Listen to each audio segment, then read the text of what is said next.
What is going on, everybody? James Hancock here. I'm back with my spoiler-free review for Project Hail Mary, a movie that I suspect will end up being one of the most satisfying big-budget movies of 2026 because it has brains, heart, humor, courage, self-sacrifice, beautiful visuals, a spirit of optimism. We're here for the same reason. Grace Rocky Save Stars. And one of the best stories about friendship we are likely to see all year. In short, directors Phil Lord and Chris Miller, along with screenwriter Drew Goddard, have successfully adapted Andy Weir's novel in a way which I think most fans of the book will enjoy, apart from a few nitpicks, which I'll discuss at the end of the video. But I think when this movie goes into wide release next weekend, it's going to be a genuine crowd pleaser. I saw it last night with a sold-out crowd at the Village East by Angelica, my favorite screening room in New York, and the crowd just seemed to eat it up. They were laughing, and they were clapping, and everybody just seemed to be having a really, really good time at the movies. And I didn't know this in advance, but I just got lucky picking one of the 4 theaters in New York that was actually playing the movie in a 70mm format. And it's enough to make you wonder, how come this doesn't happen more often? How come we're constantly watching increasingly bland interpretations of movie franchises that have been around for decades? There are countless great books out there screaming to be adapted, and if this movie's half as successful as I think it might be, hopefully it'll open the door to more adaptations of a similar nature in the future. This movie is part of Amazon MGM's big push into theatrical releases this year, and I hope they'll be rewarded for taking a risk and rolling the dice, because if so, then they will continue to roll the dice in the years to come. But perhaps I should slow down a bit and just explain the premise in broad strokes. So here's the summary they have over on IMDb. Science teacher Ryland Grace wakes up alone on a spaceship light years from Earth. As his memory returns, he uncovers a mission to stop a mysterious substance killing the sun and save Earth. An unexpected friendship may be the key. And maybe that little summary doesn't completely do the job when it comes to capturing all the details of this nearly 500-page novel, but I think one of the big miracles of this movie is that they actually did find a way to condense this novel into a feature film, which in spite of its running time of 2 hours and 36 minutes, feels considerably shorter. And usually anytime I go to the movies these days, we have the reverse phenomenon where a movie feels considerably longer. But this movie moves along at a brisk pace. And one of the things that impressed me most about the movie was how they found a variety of creative ways to condense and streamline these giant exposition dumps that are featured in the novel. Because in a novel, you just have an opportunity to share information with your reader or your audience in ways that you just cannot get away with in movies. You can't just press pause on a movie for 20 minutes and have a talking head explain the plot. You got to find a way to make it be dramatic, and you got to find a way to make the movie feel like it's still pushing forward. And my only real criticism of the movie, or my only real concern, is that sometimes the movie is moving along at such a brisk pace. It's kind of leapfrogging from one complex idea to another, where if the audience isn't really sitting up and drinking their espresso and paying very close attention, they might miss some of the fascinating concepts that are explored in this novel. On the other hand, as much as I enjoyed the novel and as much as I enjoyed its overall sense of curiosity and excitement related to science, I will admit that by the end of the novel, I was kind of ready for it to be over, because the novel uses a very familiar pattern over and over and over again, where the main character, Grace, he'll be confronted with one of many problems that threaten to derail his mission, and then through his can-do spirit and his spirit of optimism and his scientific rigor, he will eventually come up with a creative solution to overcome that problem. Then he encounters the next problem. He has to kind of do it all over again. But the novel starts to fall into a bit of a familiar rinse and repeat pattern over time. And the only thing that keeps it fresh and exciting is the fact that it employs this elaborate flashback structure, because as I mentioned before in the premise, when Grace wakes up on the ship, he has no memory of who he is or how he got there. But as he starts to explore the ship and remember who he is and what his mission is, we get these flashbacks where we learn about this problem that's threatening not only our solar system, but every solar system, because there's this problem that's basically eating the solar energy off of every single star except for one. And we start to learn about how every nation on Earth and the entire scientific community banded together for the ultimate long shot, the ultimate Hail Mary pass, where they would send a ship 11 light years out into space to try to understand, why is this one star out there immune to this problem that is threatening basically all of reality as we know it. It's what you Americans would call a long shot. Hail Mary. I get it. And there are many reasons why this movie overall comes together in such satisfying fashion. And I'm going to do my best to get to all of them, but obviously it helps if you have really, really strong source material, but also a screenwriter who understands that source material and has adapted that author in the past. Because Drew Goddard, this was not his first rodeo when it comes to the books of Andy Weir. About 10 years ago, he adapted The Martian. And I never read The Martian, but I thought that The Martian was a very entertaining movie. And I think to date, it is still the most commercially successful movie that Ridley Scott ever directed. And Andy Weir, I hope he's busy scribbling away at more books, because between The Martian and Project Hail Mary, I feel like he's definitely one of the most entertaining, but also one of the most accessible sci-fi writers out there right now. And there's so many science fiction movies and there's so many science fiction shows that just feel amateur and childish and just unprofessional across the board. Star Trek, Starfleet Academy, I'm looking at you. But what I love about Andy Weir's approach to his storytelling is that he actually gets you excited to learn about science. And I do not have a scientific background. I basically took a few science classes in high school and a few science classes in college. And I'm sure 90% of what I learned in biology and physics, etc., back in the 1990s is now considered hopelessly out of date. But Andy Weir gets you excited to learn about math, learn about science, and he has an incredible ability to tackle big topics but boil it down to a very simple, dramatic ingredient where you can understand what the protagonist is trying to achieve in order to solve the seemingly insurmountable problem that might be right in front of them at that moment. So the movie benefits from having that rock-solid foundation of a really solid story, but it helps quite a bit if you have two filmmakers who understand the tone of the book and understand how to bring that tone to the screen in visual terms. And I feel like Phil Lord and Chris Miller, they were uniquely qualified to direct this movie. And as writers and as producers and directors, they've enjoyed an incredibly successful career over the last 20 years. But it's been a while since we've seen them direct live action, because they came roaring out of the gate with movies like 21 Jump Street and 22 Jump Street. And then in animation, they enjoyed incredible success with the Lego Movie. But since then, they've mostly been working as writers and producers on things like Spider-Man Across the Spider-Verse and things like that. And famously, they got fired halfway through the production of Solo: A Star Wars Story and replaced by Ron Howard. But it has now been 12 years since they were credited as a director of a live-action movie, and for my part, I welcome their return. And I can safely say this is my favorite movie that the pair of them have directed, and I hope they will stick with directing in the years to come, because frankly, the movie business desperately needs Phil Lord and Chris Miller, directors with a commercial sensibility who know how to deliver smart, humorous entertainment that doesn't exclusively appeal to the lowest common denominator.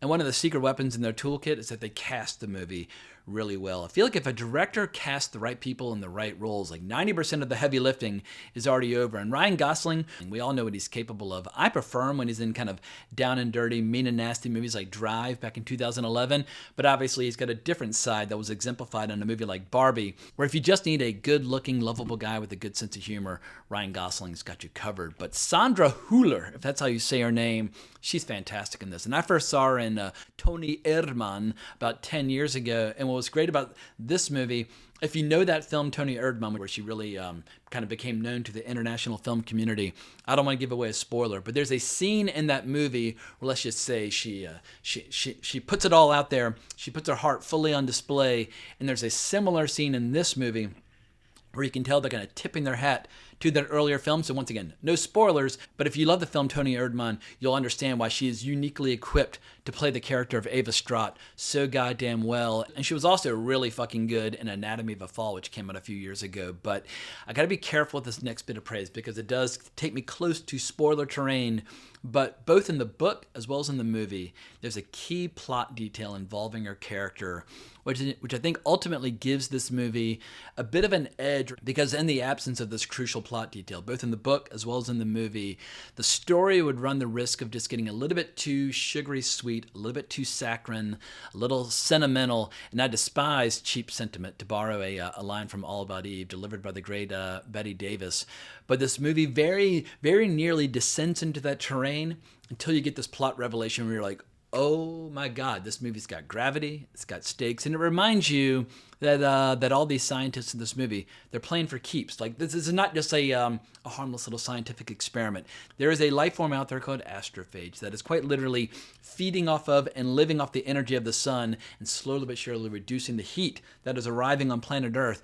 And if the planet Earth loses like anywhere from like 10 to 15 degrees, crops start to fail, economies go into ruins, and basically you're going to have civil war, total panic, etc. and so forth. You're looking at a situation where probably half the Earth's population is going to die in horrible, horrible ways. I'm not an astronaut. If you don't go, you die. With the rest of us.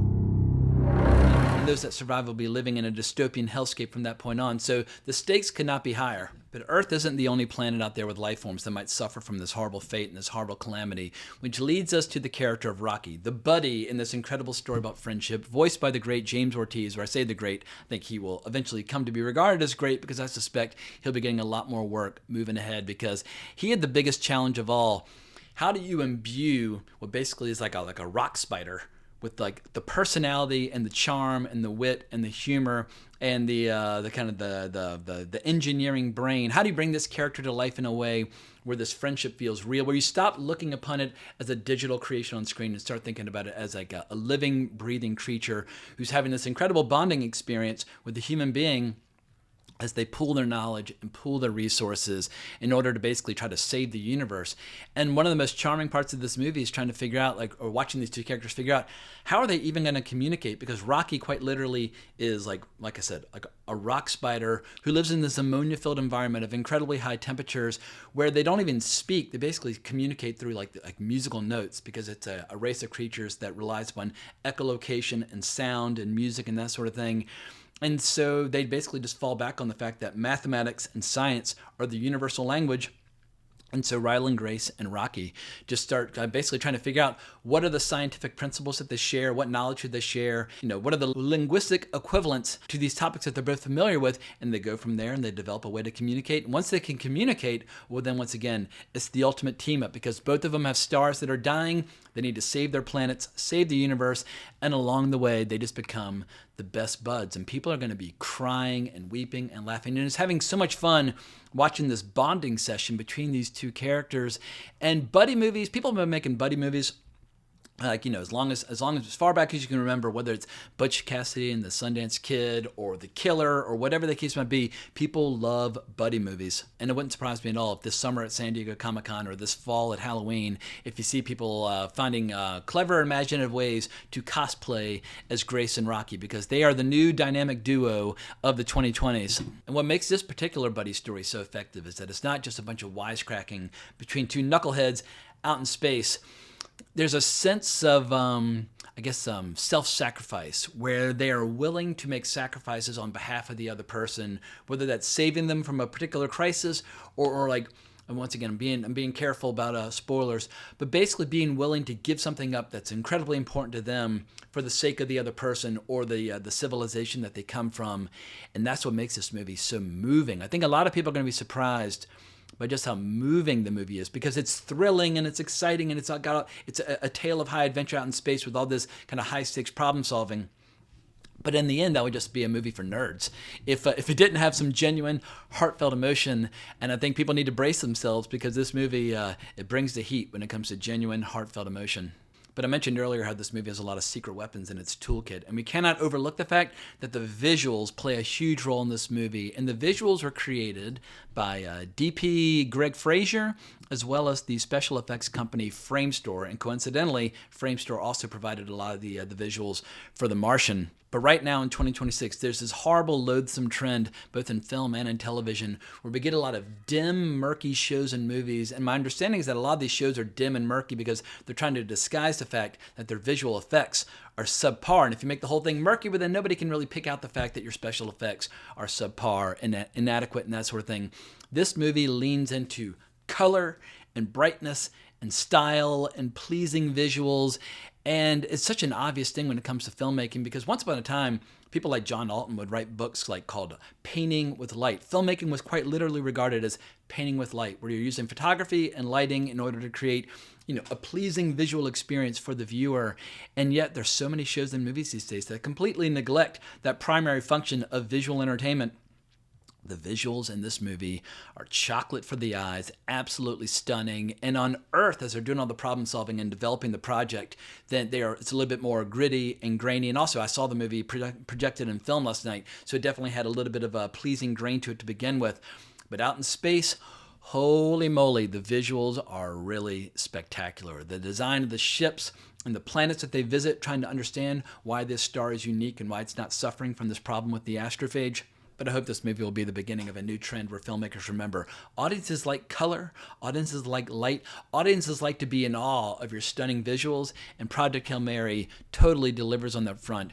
but it also helps that it has really good tunes. Both the original score as well as the soundtrack for this movie, they work fantastic. It was composer Daniel Pemberton who did the music, and the music very stirring, especially, there's several scenes in this movie that are deeply moving and will probably have a lot of people just absolutely bawling. I was blown away by just how emotionally affected I was by certain dark scenes periodically throughout the movie. But there are also points where the music just soars, and got to be careful about spoilers.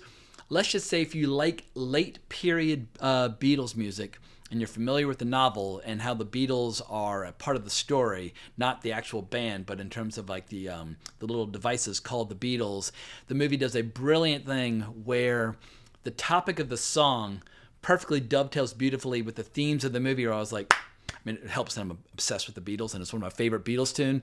But late in the movie, there was a needle drop that put the world's biggest smile on my face. Now for this last section of the video, I'm going to go into some very spoiler-light terrain for fans of Andy Weir's novel, because obviously if you're adapting a book that's nearly 500 pages long, some material is going to end up on the cutting room floor. And structurally, let's just say the movie makes like one or two minor changes toward the end, which some people might push back on. I think one of them works really well for the movie. One of them does not. But this last spoiler warning: if you've not read the book and have not seen the movie, bail out now. Or if you're still with me, then you just don't care. But let's talk about my one major grievance against the movie. Or I won't say major grievance. My one criticism of the movie is that the solution for the astrophage problem, the talmoeba, if I'm describing that accurately, I don't think the movie completely, totally captured just how dangerous the talmoeba could be, in that its one food source is the fuel that both Rocky as well as Grace use for their ships. Because in the book, there are two major crises involving the talmoeba. The first time they pick up that sample, at a certain point, their ship just goes totally dark, and they realize that the talmoeba has escaped from the lab and is basically eating up their fuel source, and they have to use some of the fuel from one of the Beatles in order to get back to Rocky's ship, where he has a lot of astrophages there. But it's a real crisis where they're basically in a dead ship in the dark out in space. That scene is removed, and instead the movie decides to combine the two talmoeba crises into one major crisis in the movie, where for fans of the book, they'll know that after Rocky and Grace decide to separate and fly home, at a certain point, Grace realizes, oh shit, the talmoeba's gotten out again, and if it got out for me here, then it probably got out for Rocky, and he'll be stranded in space, and I have to make a decision. Am I going to keep going to Earth, or am I going to save Rocky and surrender the opportunity of returning home? Because he doesn't have enough fuel or food to do both. But I think the movie, they're trying so hard to kind of race toward the conclusion. It needed to slow down and just really sell us on the idea of the gravity of the situation. And because I'd read the book, I understood what was happening, but I worried that some people might not fully understand just what's going on between the talmoeba eating the astrophage that is used to basically fuel all their operations, as well as eating stars, etc. and so forth. But there's one other very minor change, which I can totally understand from a commercial filmmaking standpoint, and their need to kind of drive home and sell the idea of the happy ending. But I couldn't help but push back a little bit, just as an enthusiast for the source material. But the movie decides to show Ava Straught one final time receiving all the Beatles from Grace and basically getting all of his research and getting all of his information, and then getting to work and saving Earth. But in the book, after Grace gets stranded on Rocky's planet, he learns well after the fact from some of the scientists on Rocky's planet that they've been studying Earth's sun from a distance, and it does appear to be fully recovered. And what I like about that is that it sticks to the structure where the entire story is from Grace's point of view, because Grace wakes up and we kind of wake up with him on this ship, and the only time we see scenes on Earth is from his point of view with the experiences that he has. And I think it's important for the movie to stick to that structure. I doubt most people will even notice that the movie is kind of breaking that structure, but we basically see a scene that we should not see because Grace is not there to see that scene. So it's a very, very minor nitpick, but overall, a very enjoyable movie. And it wouldn't surprise me at all, like depending upon how some of these other big budget movies turn out, whether that might be The Odyssey or Dune 3 or Avengers Doomsday, Project Hail Mary wouldn't surprise me if it ends up being a lot of people's favorite movie for 2026. If their taste in movies leans towards popcorn movies, big blockbuster movies, because it's that rare blockbuster movie that is intelligent and it actually has some sophistication and some nuance and excites your curiosity and gives you an entire landscape of different human emotions, as opposed to just saying, oh, look, dinosaurs, let's run. Like that's basically the mentality of most blockbusters. Project Hail Mary has a beating heart as well as a thinking brain, and I hope that it'll whet the appetite in both the audience as well as just the filmmaking community to try and create more big, bold science fiction experiences like it. But also just as a fan of the 1970s, my favorite era of filmmaking, back in the day, it was very common to adapt best-selling novels as kick-ass movies. And I'm talking about The Godfather, and I'm talking about The Exorcist, and I'm talking about Jaws, and I'm talking about Carrie. Like, there were a lot of really cool novels that were turned into really cool movies back in the 1970s. And I totally understand why people need to have their franchises and make franchises that go on until the end of time, but I also like original stories. And Amazon is no stranger to the world of publishing books. So I'm sure Amazon is well aware of the fact that there are thousands of great books out there that have never been adapted as either shows or movies. And here's perhaps my naive but optimistic hope about the future. Ever since Fox got absorbed by Disney, and now that Warner Brothers is being absorbed by Paramount Skydance, we're basically losing some of the traditional media companies that used to put out movies in theaters. But if Amazon MGM decides strategically that their path forward in order to differentiate themselves from Netflix is to make big, giant, big budget, kick-ass movies that get put in the theater to give us a very different kind of experience, and also original movies, franchises that we've never seen before, that might be a great way for Amazon MGM to differentiate them from the rest of the competitive landscape. So Amazon, I'm rooting for you. Project Hail Mary, I'm rooting for you. Chris Lord, or I keep saying Chris Lord, Phil Lord and Chris Miller, I'm rooting for them as well. And yeah, job well done to everybody involved in this movie. I just had a great time at the movies last night, which is something I very rarely get to say on this channel. So I hope you enjoyed this video. Look forward to hearing everybody's thoughts. Very curious to see how it's going to perform next weekend at the box office. But if you enjoyed this video, please consider liking, subscribing, hitting the notification bell, becoming a member. You know the drill, but more importantly, as always, onwards and upwards.